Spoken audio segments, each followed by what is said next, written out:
Vraies Voix Sud Radio, le grand débat du jour. Un homme poignardé à mort à Livry-Gargan, en Seine-Saint-Denis. Le suspect avait déjà tué à Paris en 2015. L'auteur des faits a été interpellé, puis conduit à l'hôpital pour vérifier son état de santé physique et mentale. Ce trentenaire, interné mardi, avait été déclaré pénalement irresponsable à 2 reprises. Tout ce qu'on sait, c'est que cet individu serait connu des services de police.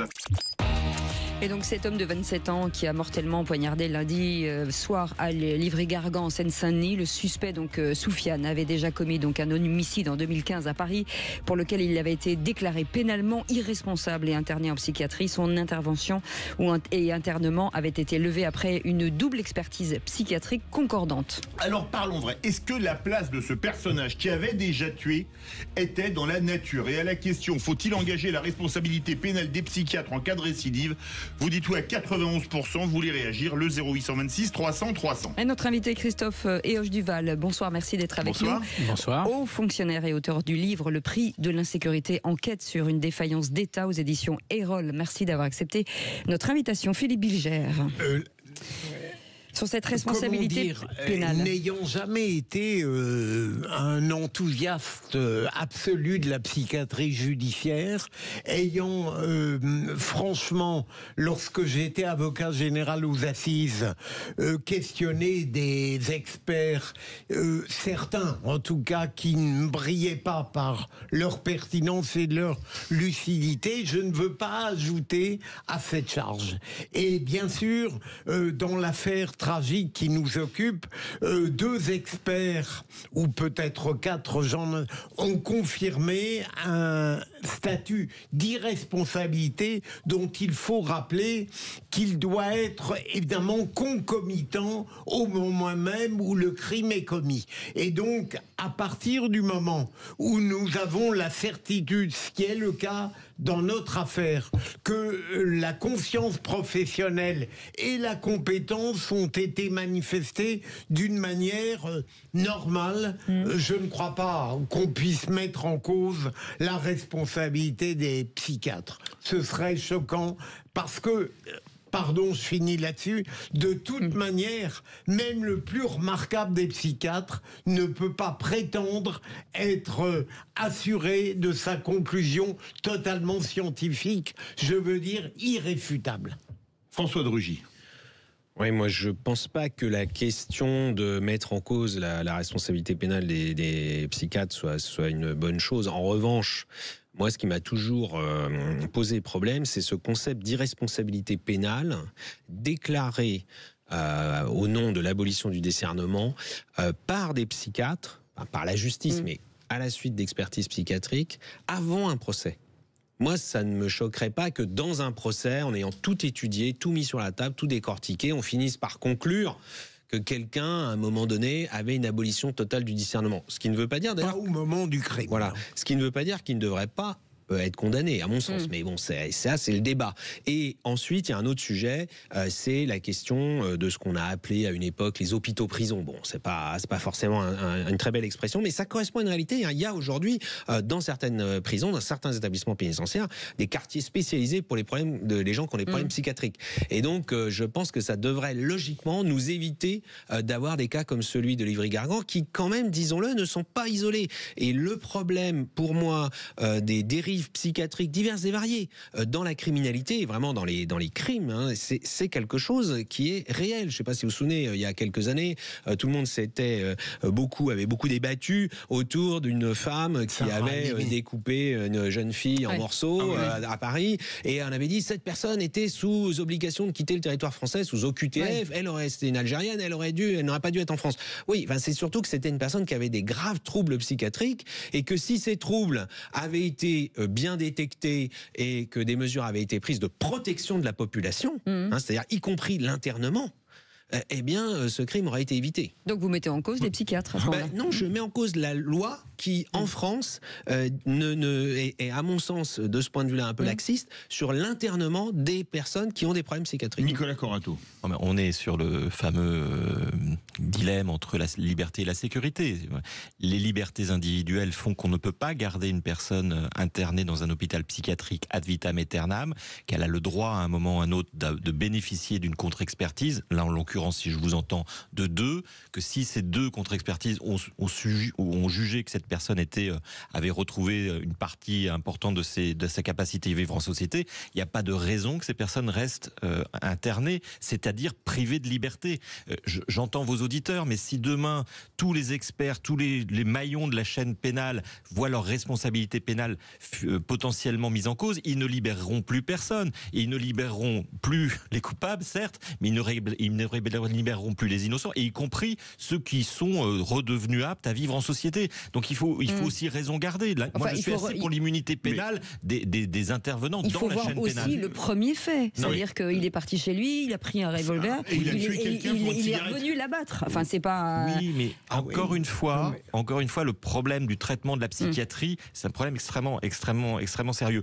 J'ajoute que, peut-être, on l'a un peu dit autour de la table, il y a un vrai problème aujourd'hui dans notre pays, c'est l'affaissement de la psychiatrie dans la pyramide des soins, dans l'accompagnement, dans les moyens qu'on a mis à la psychiatrie en France. Elle est dans un état déplorable, voire indigent. Enfin, tous les acteurs vous le disent. Ce qui peut-être explique la qualité parfois relative des experts. Eh ben, ça fait peur. Christophe et Hoche Duval, on est le seul pays qui a mis le principe de précaution dans la Constitution, a priori partout sauf dans la justice. Exactement, pour les pâquerettes, et bien sûr il faut les protéger, les escargots, etc. Mais les humains, il n'y en est pas question, ou en tout cas pas de la même manière. Alors je voudrais d'abord, à titre préalable, m'incliner parce qu'on l'oublie.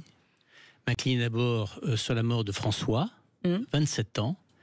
Par rapport à l'espérance de vie, il aurait pu vivre 50 ans de plus, avoir des enfants, des petits-enfants, un travail, un métier. C'est fini, sa vie est abolie. Je voudrais aussi avoir un hommage pour qui s'appelait plus exactement Johan, qui a laissé 2 enfants mineurs. Ils ne connaissent plus leur père. Ils connaîtront donc pas, conséquent, c'est une abolition absolument abominable. Et de cela, finalement, on n'en parle jamais. Or, j'entends les débats qui sont autour de moi. Je voudrais quand même rappeler que ça ne me choque pas sur le principe, ce que vous avez posé comme question tout à l'heure. Peut-on mettre en cause la responsabilité pénale des psychiatres? En tout cas, je voudrais rappeler... aller pour les juges aussi. En tout cas, je voudrais vous rappeler une chose. En 1789... on a voté un article 15 de la Déclaration des droits des citoyens qui dit à peu près de mémoire la chose suivante: la société a le droit de demander compte à tout agent de son administration.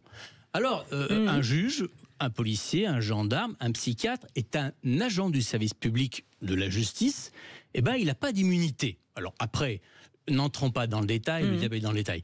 Je voudrais dire 2 choses par rapport à la responsabilité. La responsabilité des médecins, d'abord, elle pourrait très bien être mise en cause, et serait très normal, devant l'ordre des médecins. Il y a une justice déontologique. Ont-ils bien exercé leur acte de médecin psychiatre? Et il n'y a aucune raison pour laquelle les familles de victimes n'interrogent pas la responsabilité déontologique possible à mettre en cause. C'est la loi aujourd'hui et je ne vois pas pourquoi ils auraient une immunité. La deuxième chose qui est plus importante, c'est la réparation de ces victimes. Bien sûr. Mais attendez, le Johan, 2 enfants, il n'a jamais eu de procès et il n'a jamais eu de réparation. Ne me parlez pas de ce qu'il a obtenu par l'intermédiaire de la CIVIC et la commission d'indemnisation des victimes. Il a reçu tripette. Donc, il y a un vrai drame. Ces victimes sont délaissées pour compte. Aujourd'hui, c'est ça la véritable responsabilité, c'est celle de rechercher la faute de l'administration pénitentiaire dans sa globalité et de l'État en particulier. Il a laissé, qu'on le veuille ou non, une personne qui, par précaution, aurait pu avoir des mesures de sûreté ou des mesures de prévention qu'on a laissé faire. En tous les cas, l'État a failli dans son obligation de sécurité. Vous pensez que l'État a failli et a souvent failli d'ailleurs ces derniers temps sur ses obligations de sécurité ou pas? Venez nous donner votre avis au 0826 300 300. Quand on regarde les vidéos, Philippe Bilger, la vidéo, il est allongé par terre, il lui assène 27 coups de couteau en hurlant. C'est un truc, elle est très pénible. Moi, j'ai même pas voulu la voir. Et ça veut dire qu'aujourd'hui, les psychiatres ne sont pas capables d'évaluer la dangerosité de quelqu'un, ce qui est quand même hallucinant. Mais comment dire, reprenons ce que j'ai essayé d'indiquer tout à l'heure. Je comprends. Pardon d'être binaire, hein, mais... Non, mais c'est tout à fait... Le sujet est passionnant. Moi, le départ que je fais, même s'il y a, par exemple, de mauvais psychiatres pour 1000 raisons et qui pourraient être sanctionnés, en général, je suis réticent devant la mise en cause de la responsabilité psychiatrique par rapport à l'autre médical qui impose des résultats clairs, sans équivoque et qu'on peut contrôler, parce que on ne peut pas reprocher à un psychiatre, je dirais, la confusion de sa conclusion. On peut se tromper quand on est psychiatre au regard d'un futur qui devient tragique, sans que ça constitue forcément une faute disciplinaire du psychiatre. C'est ça qui me gêne. Dès lors qu'on ne sait pas ce qu'est la voie juste, comment savoir que quelqu'un a commis une faute? François de Rugy. Mais moi, je voulais quand même, Philippe Bilger, vous avez été haut magistrat, je voudrais quand même avoir votre point de vue sur...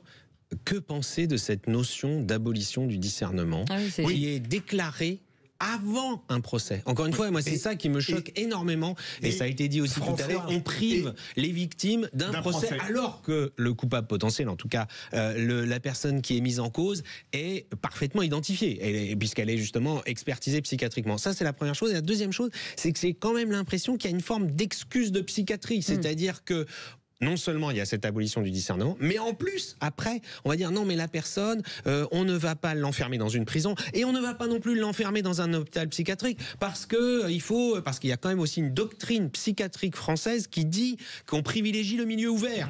Le milieu ouvert. Mais quand on est avec des personnes qui sont des dangers pour d'autres personnes, pour la société, mais pour d'autres personnes, eh bien, on devrait quand même se dire que non, le milieu ouvert, ça ne convient pas.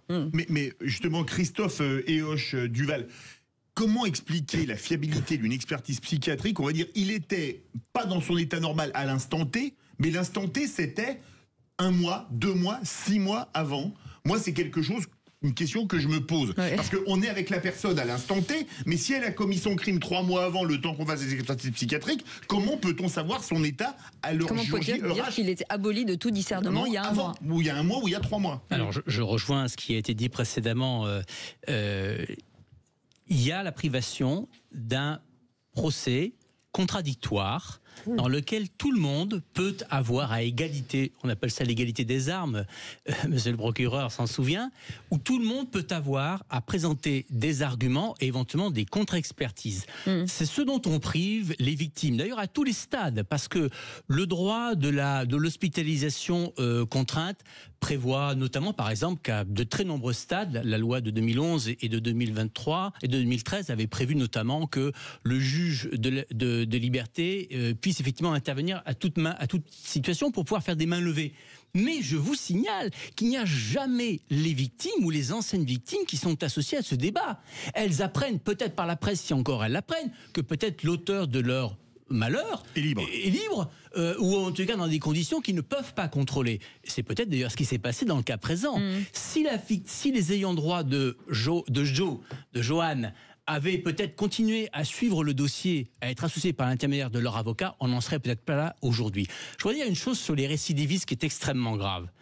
Dans les 10 ans antérieurs, il y a eu 340 récidivistes d'homicide. Je considère que l'État a fauté très gravement 340 fois. Il aurait pu éviter 340 homicides, il ne les a pas évités par différentes méthodes de sûreté, des moyens de prévention. La prévention judiciaire est quelque chose qui est assez catastrophique. On fait de la prévention pour le terrorisme et c'est normal, mais pour la délinquance, il n'y a rien, ou très peu, ou très mal. Eh bien, ça, c'est une grave faute de défaillance de l'État. Allez, le 0826 300 300, Frédéric est avec nous. Frédéric, vous vouliez réagir ? Oui, alors justement, c'est un sujet qui me concerne un peu, qui m'a concerné, puisque j'ai travaillé avec des psychiatres pendant plusieurs années, quand j'étais en responsabilité dans un établissement pénitentiaire, dans différents établissements. La psychiatrie n'est pas une science exacte, ça il faut quand même le savoir. Maintenant, la difficulté, c'est de travailler avec certains psychiatres. Quand on travaille en commission pluridisciplinaire, qu'on mélange les différents services et qu'on demande l'avis des psychiatres, souvent, on a la réponse secret professionnel. Alors que nous, si on met le secret professionnel, on ne parle pas non plus de la situation pénale. Mais si on veut travailler correctement, il faut qu'il y ait un secret partagé. C'est une autre culture. Partager des informations dans un milieu fermé, de manière à avoir une meilleure prise en charge de ces patients pour eux, de ces détenus pour nous. Et je pense quand même que quand la personne est déclarée inapte à l'établissement pénitentiaire, au bout d'un petit moment, comment se fait-il qu'il ressort de l'hôpital psychiatrique libre? Pourquoi ne retourne-t-il pas en prison pour être jugé, puisqu'il est apte d'entendre ce qu'il a fait? Et là, les victimes auraient quand même un peu de réparation. Oui. Voilà, un peu de réparation. C'est ça, c'est ça. Il a raison, hein, Philippe Bilger. Oui, à une certaine époque, je crois que ça existait, c'est-à-dire qu'on voulait faire venir l'accusé tout de même aux assises, même lorsqu'il avait été déclaré irresponsable. Et on a rajouté une disposition qui est importante.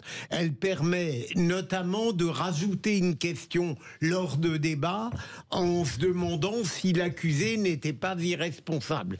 Mais évidemment, ça ne va pas totalement dans le sens qu'évoquait François, dans la mesure, encore une fois, où il faut accepter l'idée que les conclusions, même les plus pertinentes en matière psychiatrique, sont aléatoires.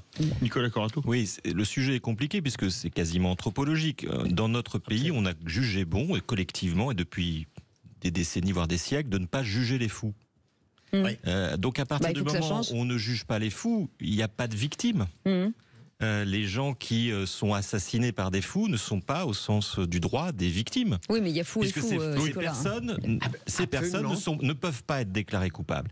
Donc il faut bien considérer les choses. Et je comprends aujourd'hui qu'on veuille donner des statuts et un statut de victime à ces personnes, et notamment par rapport au meurtre que vous avez, enfin pas au meurtre, enfin l'assassinat, je ne sais pas comment on le qualifie d'ailleurs, cette barbarie que vous avez décrite. Et c'est vrai que la société, elle est en droit, elle réclame un statut de victime pour ces personnes.